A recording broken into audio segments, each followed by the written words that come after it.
I'm from Gatineau, which is about 2 hours driving from the nearest big city in the French Canadian part. So 2 hours driving from Montreal.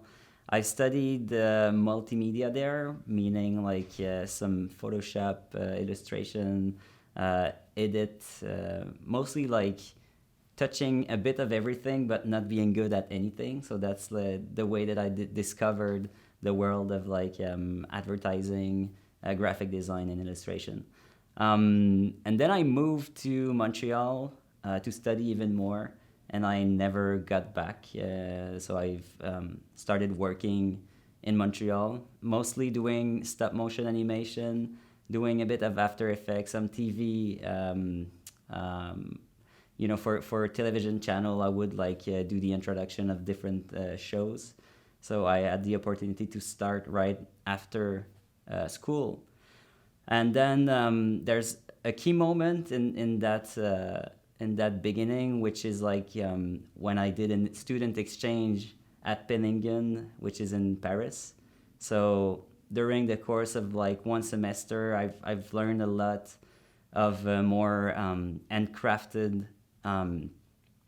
process. Like in Montreal, we would use mostly software, as opposed to this Penningen school, we're more into like drawings, illustrations, things that are less digital, which I think like affected a lot the process and how I approach like different work. And starting from there, yeah, I was interested more into creating physical illustration in space, as opposed to do it like more digitally. So starting with like some magazines, a collaboration with computer art, or other like more local papers in Montreal.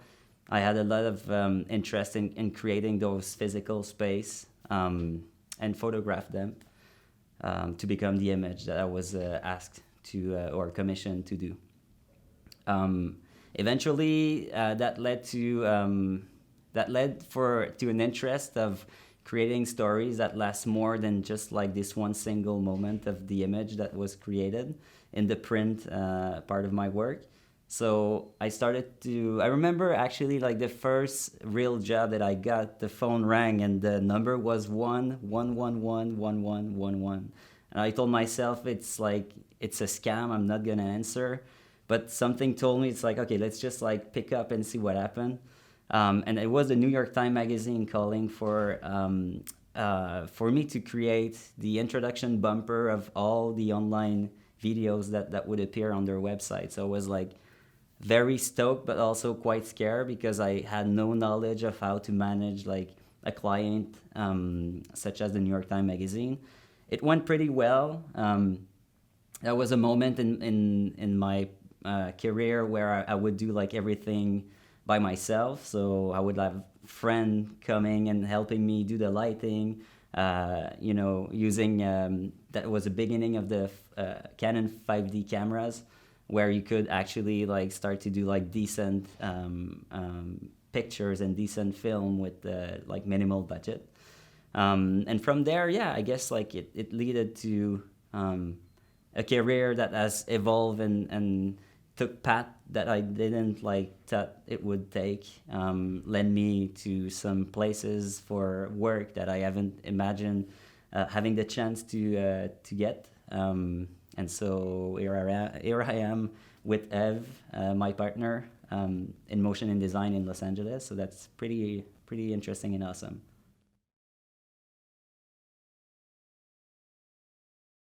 I'm gonna focus on the positive point, because I feel like this is the reason why we still work together. That because there's more positive point than negative ones. First off, I think like because our work sometimes gets like in the crunch, like the work gets very intense, and sharing not only the work together but also our life and kids together.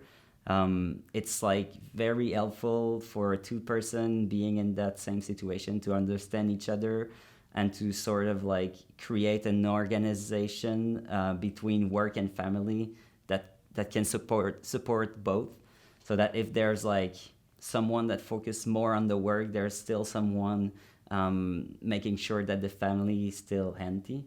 I mean, but I guess like more on the creative side of the question, what I personally like is we keep challenging each other, and that's a very healthy thing. I think like working with someone that is able to criticize you on a regular basis, so that you question everything that you do, you question each decisions that you take. And so there's already like this sort, before presenting work to agency or client, there's been already like a pass of like questions that needed answers, or tweaks that you do that already refine what you're presenting to those people. So on the positive side, I think like working as a duo is not something I would generally do with anyone or with a lot of people. I think we just found each other. Some strength that she has is helping my weakness, and it goes the same for her. So I think that's why we, after all these years, we still work together.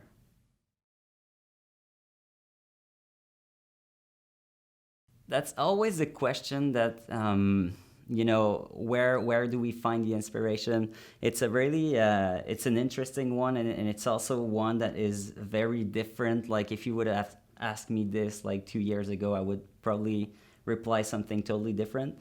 I think there's two types of inspiration that personally at the moment is sort of part of my process. There's one which is like a more general one, meaning that I'm sipping in a coffee and I see a quote. It just happened when I landed in LA. There was this ad with a quote that said, happy people have a more interesting to-do list. And it struck me. I was like, yeah, that's like an interesting way of seeing life. And, so that quote, I kept it in a notebook. And it becomes like, it becomes part of like the way that I want to see things now, for at least for the next couple of days, because I have this in the back of my head. So that's a more like general sort of inspiration. It can be taken from anywhere. Can be taken from design blog or Instagram accounts that I follow, which is a more like regular type of inspiration. You want to understand where the industry is heading in terms of style, in terms of like narrative and storytelling. That's, I think, very important to stay informed. And the other type of inspiration, which I would call like an inspiration that is more curated, is based on the specific project that I'm working at a moment in time. So when I'm wrapping my head into a project, it's very difficult for me to make a pause and then get back home and pretend that this project is not happening. So I will get like a lot of inspiration that would come from anywhere. Like for instance, we would watch the other day we would be watching a movie with the kids, and like just there was a gradient in the sky that I was like, oh my god, this is exactly the kind of sky that we need for this particular project. So I go there, I take a snapshot, and this is it. This is like, it becomes a direct reference for the specific project that we're working on. So this kind of more curated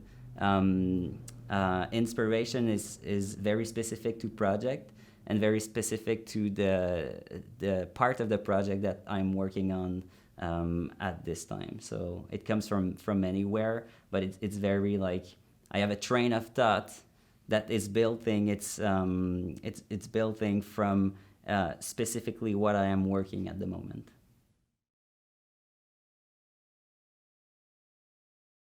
I don't know if like, I think it's different from time to time, but I would say that I tend to have more visual ideas first than narratives ideas first, right? So I would think of an image before thinking of the story. This is how my brain work, and I don't know if it comes from my studies in graphic design. So the communication like that when you're doing graphic design is very much through images, and through layouts and importance of like element in a frame as opposed to another one. So that's I very much see compositions in my head, or like color palettes, or landscape, and then like there's a story that starts to happen in these visuals. So yeah, it might not be like the usual process, but like usually that's what I'm starting from, and like having these idea for like aesthetic for places, moment in time, or specific like kind of lighting, and then from there like the story sorts of like unfold. I will always remember this first job that I did that was fully live action. I was called from a big production in France. They would hire me as like, well, they would represent me as director, and we landed this job where I actually got to convince the agency to work with film instead of digital, just because I was so interested about it. But I remember like we took the plane from Paris to Belgium, because we were shooting in Belgium, and realizes that there was a big gap between the little projects that I was doing like in the studio, controlling everything, like this New York Times magazine thing that was just like a tabletop and like a few papers like animated. Now I was being like thrown into like this big production system where I couldn't really understood where my places were as a director. Like I didn't even know what was a pre-production meeting. I remember like right before entering the agency's office, I would Google like each term that I've heard, and I was like, oh my god, what is it? And so yeah, that was quite like, quite challenging. Like it was a 3-day shoot in location, which I never did as well, with like big teams and then director of photography, all the usual stuff that you're not used to, and going through all the process of casting, styling, hair and makeup brief, all these people that suddenly turn towards you and are asking about each and every detail. So yeah, that was quite challenging, and but interesting at the same time. And so that changed the way that I've approached work. Now I understood there was like a whole other world in which I could dive and learn from. And yeah, that first experience really got me into liking more and more working with people, and not just objects or moving objects or paper. And so that's why at some point we started to integrate like some characters. At the beginning it was mostly just hands, and then we wanted some character space and reaction and human sort of feeling to those visual world that we would create. So that was my introduction to live action. Strangers was originally a project that we were asked by the Off Festival in Barcelona. It was made to be the open title of the event about 2 or 3 years ago, and we've completely turned it into like a personal kind of short film. And the original idea came from Rivzinski movie that was done in '83, which is called Tango. It's an amazing film, because of the time it was done and the technology that was available at the time. It's very impressive, the output and the outcome of this movie. And we've always had this in the back of our head, Evan, myself, that we wanted to do a remake, like a complete remake of this film, 30 years later, with the technology of today, with the sense of aesthetic that we like, and see how it turned. We never managed to reach the guy, but what we said is like, okay, let's just like use this idea of having many people in the same place, doing their things, never interfering with one another.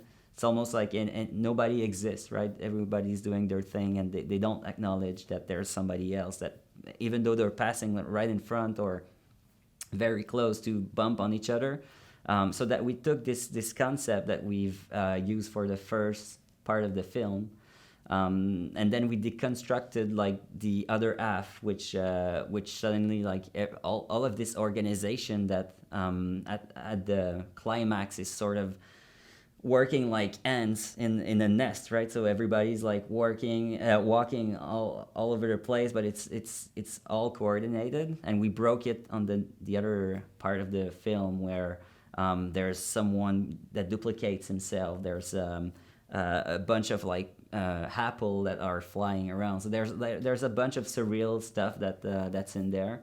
Um, and yeah, I mean, I think in terms of like experience, that was interesting as well because the way we approached the project is we shot everything on green screen. So that was challenging for both us and the dancers that we've casted for this job because they had to follow a specific path that would last a specific amount of time. Because if you want to do a loop, you can't have someone walking in for 6 seconds and the other one like walking in for 13 because at some point they're gonna they're gonna meet and bump on each other. So the challenging part for us was to set the stage for these dancers to be able to choreograph their thing properly, but also we didn't know before we actually went into the edit if this concept worked because we would have like single shots of everybody and there was no way to know exactly if it would fit together. And I think that was a moment that we were anxious about. And Evan myself did the edits, and when we started to connect one pieces together, right? So first person, second, third, it was like, wow, okay, it's actually working. So that was very rewarding and a very interesting process.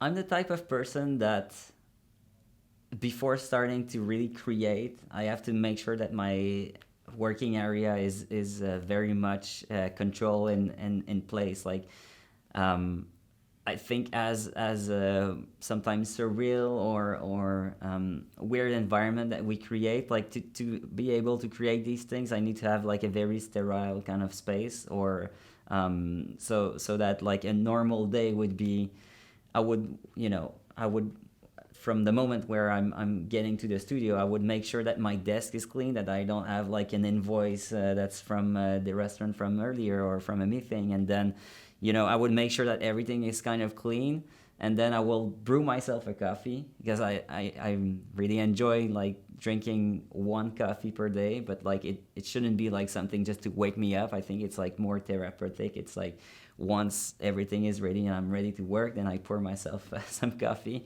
So because we travel a lot for work, I cannot like control all these things all the time, but I make sure that I find a quiet space to be able to focus on what's on the screen or what's on the paper that I'm drawing, and not being disturbed by all these colored shit around, or the shapes that could actually just like disturb my concentration.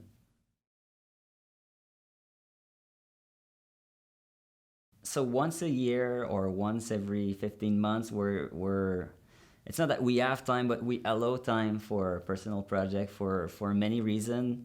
One of which is most of the people that comes to us, and I'm sure this is like the same for many people in the industry. You get asked for things you've done already, or they come knock at the door because they find that the kind of work you do fits with their idea of the project. So because we Evan myself we're very much like eager to sort of not repeat ourselves, and to keep our head in a constant state of like learning.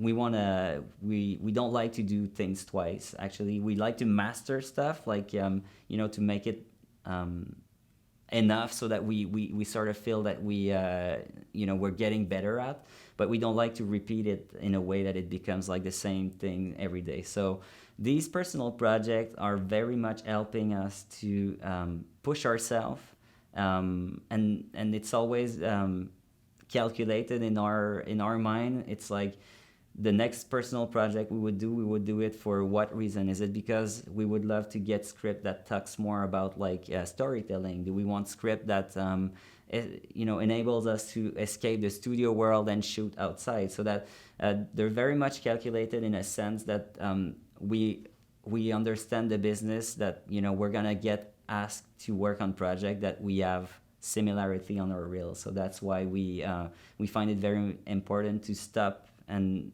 refuse project while they come, for us to work on these personal projects and give more exposure on the different thing that we're interested in working.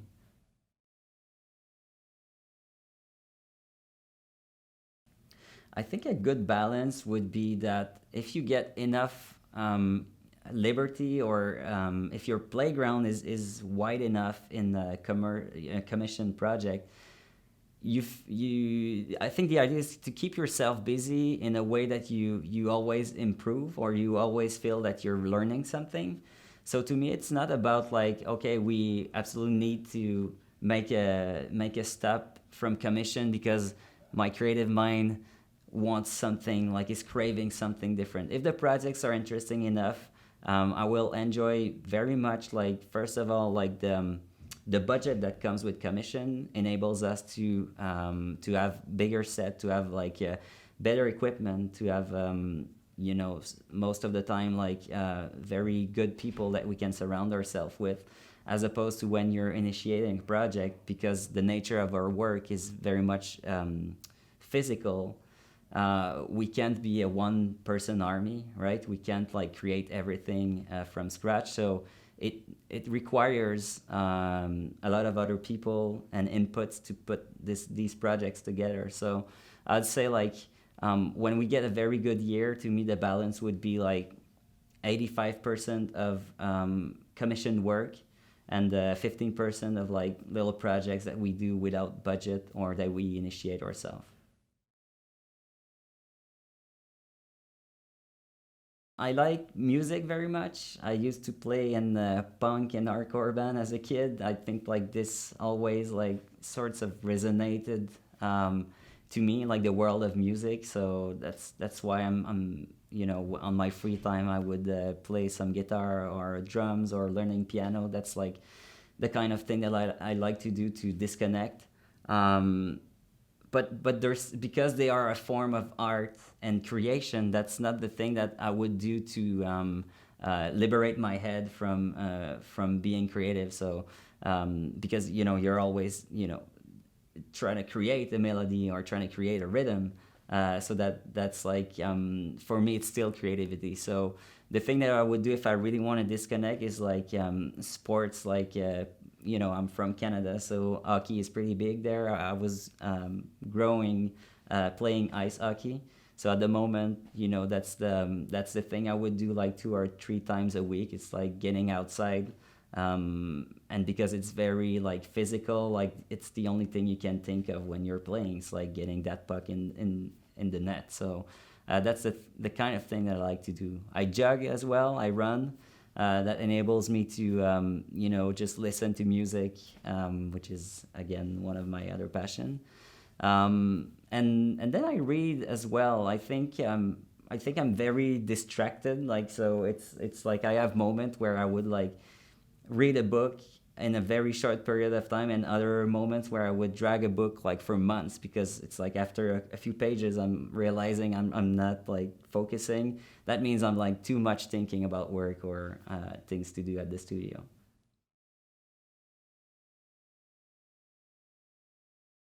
Yeah, it's the idea to me is just to keep the ball rolling, right? So it's we don't want to just like go down the same hill every day. So I think like being able to like these kind of event like Motion Plus Design, they enable you to connect with people that share the same creative interest, but have a very different approach to the work. And that's like that's something that I enjoy, like in these kind of events, is sort of exchange or approach or process. And sometimes it's like, yeah, I never thought about it, but this guy or this girl is an amazing like 3D animator, and maybe like in some of in some of the way that we want to tell a story, there would be a place or a world where these two would fit together. So I think we've been like having this like very tangible and tactile approach towards like every scenery that we build. And it would be very interesting to see if we would like make something with CGI artists, which we've done in the past, but on a smaller scale. So yeah, that is something we're also working on at the moment. We wrote a script for a short film that happens in four different places in the world. So Middle East, Asia, America. Middle East, Asia, America. What's the fourth one? Oh yeah, Arctic. Sorry. Yeah, so that would require a whole bunch of people to help us to put this project together, because there's like it's very surreal, so it needs a lot of like CGI. So that's the kind of project that I would like, to step into the zone, the uncomfortable zone, I would say, of like us not being able to puppet every detail, but to leave like just like pass the idea to someone who can actually create something of its own that would connect with our world. There would need to be something that on which I could put my guts out. I wouldn't be able to work on a job that is the same every day. I think I would probably, I don't know, try it in music. Maybe that would be like one of the thing that I would like to push through. I'm also telling myself like before the age of 40, I wanna personally, not to share, but just for me, to record a bunch of tracks, just like for the sake of it, because I've been dragged into this industry for since I'm like 20 now, so around 16 years. And I've sort of looked back and I'm like, okay, well, that I wasn't like expecting to be doing what I'm doing today, sitting on this chair, which I totally love. But I'm just curious to understand, like, okay, what if I track back a little more and I was like more interested in music? So what could be a project that I can do just to fulfill this this interest that I have, and that I had before I landed into this area of directing and design.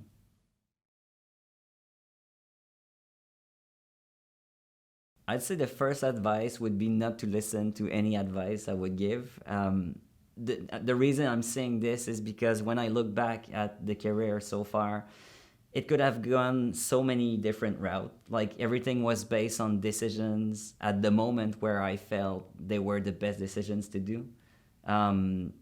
Back to this phone call from the New York Times, if I decided not to pick up to this like weird 11111 number, then it probably have changed like a few things in my career, that's for sure. So there are things that you can do, which I still believe in and which have worked for me personally, which is like I think like you need to invest time into the projects that you really believe in, and to projects that seems to be viable in terms of like financially, and also viable in terms of like how it develops your creativity, and it develops yourself as a person. I'm mentioning money because no one is happy with struggling to bring food on the table or to pay rent. Like it's too much to handle if you can't do these like basic things. So I think first is like try to find a good balance between project that you do for a living, just to keep yourself healthy, and also like the ones that fulfill your creative needs, and I guess it's not always easy to find that balance. A lot of people I stumble upon that are telling us like how did you do to get like those clients, and it seems to be a pretty awesome job that you do and everything, and I'm like, yeah, well, there's we're showing the good parts, right? It's like if you get offered to go on stage and talk about your work, what I want to share is my good experience. I would share like a few negative ones here and there, but usually if I've been doing this for that many years, it's because like I still feel that it's something that I find myself in. So I'd say like just make sure that you're not forgiving why you do what you do, and that it doesn't become what we call a job. If it's a job, there's many other jobs available that you can take. I think it needs to be a mix of passion, hard work, but also like making sure that you can keep yourself healthy with projects.